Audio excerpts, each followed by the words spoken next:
I'm going to show you a rook and pawn endgame containing some devilish tricks and traps. Remember, if you're not a subscriber to the channel, then do click on the button there. It's free to subscribe, and one click and it's that simple.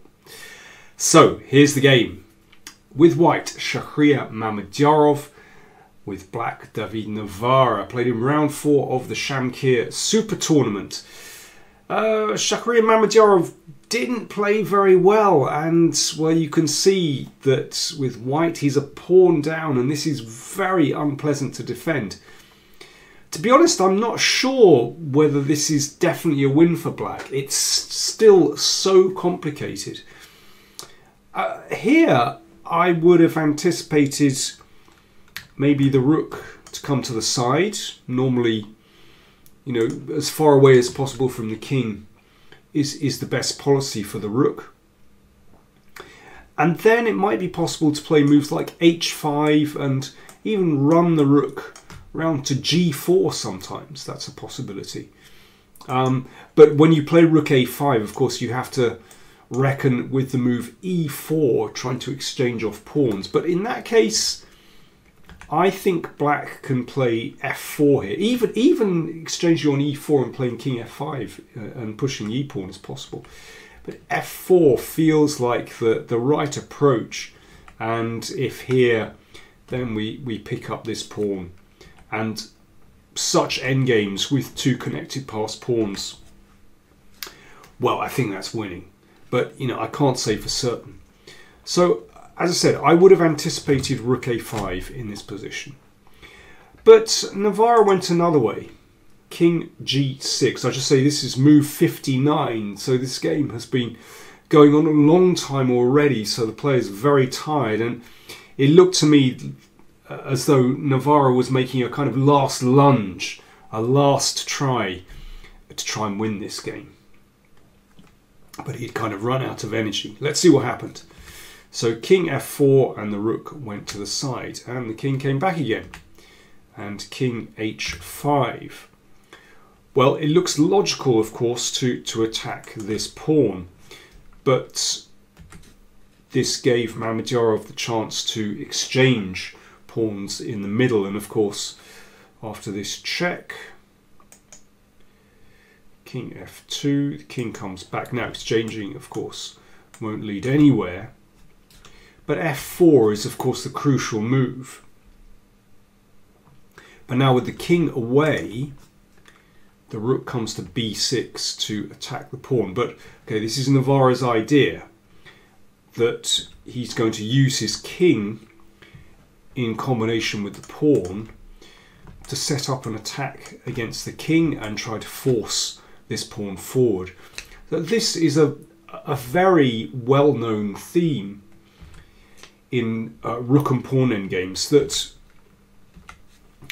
we attack like this, but we use our opponent's pawns to shield the king from check. So we call this is an umbrella pawn, basically. So after rook takes pawn, king e3, making room for the pawn. You can see that he didn't want to take this pawn, but this pawn rather shields the king from checks, and so allows black to set up this attack. But of course now it gets very scary, because white has passed pawns steaming down the board, but black is more active, black is faster, supported by the king and just 2 squares from promotion. e6. So here is where it's getting absolutely critical. Rook g2 check, so it's the 70th move. And here Mamedyarov blunders. He should play king f1, and actually in this case black has nothing better than simply to return with the rook. And the king goes back, repeats the position. And if the pawn advances, let's say f2, in fact, white can survive this with rook f6.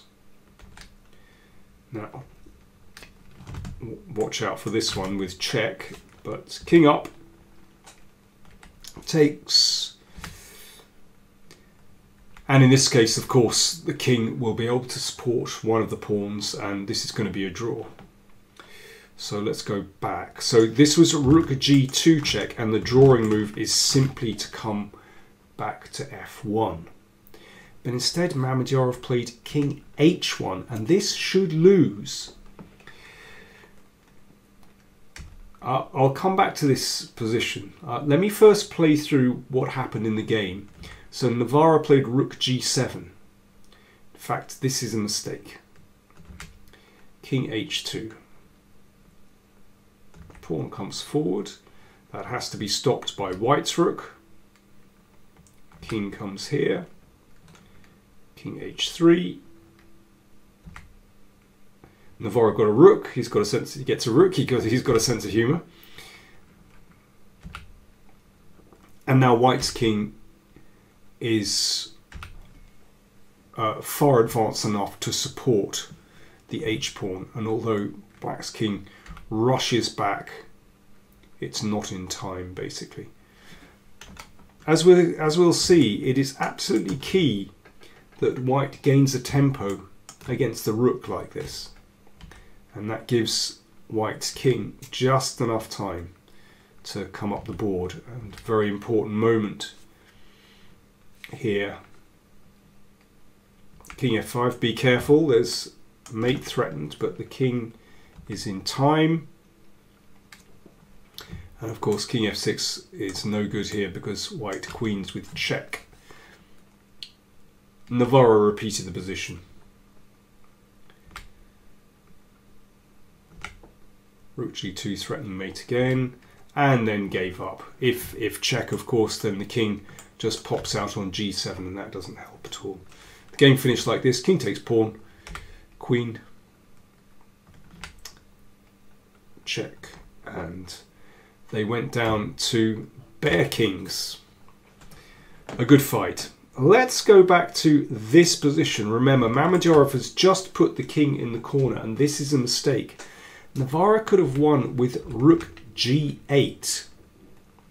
And the difference is that when we go for that variation with the h-pawn advancing, then white isn't gaining a tempo when the rook is on g7. Let's see how this works in practice. So rook f6, let's put the rook behind the pawn. The king advances. King e2, h5. Here, takes. And in this case, black's king gets back quickly enough. You can see that white's king is not going to get out. Now, it would be a mistake to take that pawn because the king would come in to support the e-pawn. But no, we keep white's king trapped at the side of the board. And again, be a mistake to take here because then king g7, but king f6. e7, again, don't take the pawn, but instead king f7. And black wins.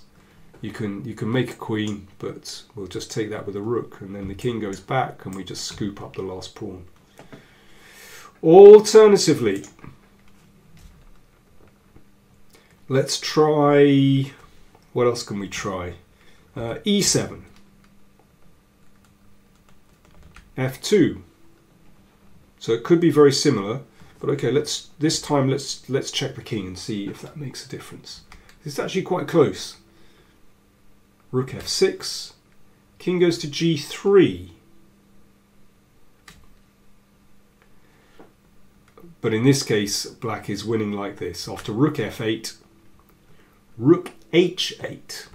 Beautiful move. So of course if rook takes rook, then you get a queen and mate, or a rook if you want to. And if you make a queen, of course, yeah, if you make a queen, then rook takes pawn is mate.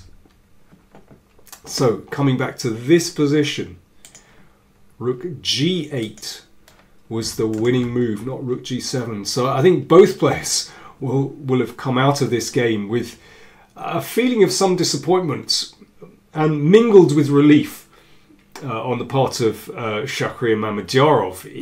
I think he would have been very disappointed with his play earlier in the game and even in this endgame, but he managed to draw. And yes, I feel sorry for David Navara that he didn't quite clinch this game. But this is really tricky. I understand why he wanted to play rook g7, because he wanted to prevent the e-pawn from advancing. But rook g8 was the winning move. Thanks for watching. Remember, hit that subscribe button if you're not a subscriber, and if you'd like to support the channel, then do check out the links in the description for PayPal and also patreon.com/PowerPlayChess. Thanks for watching.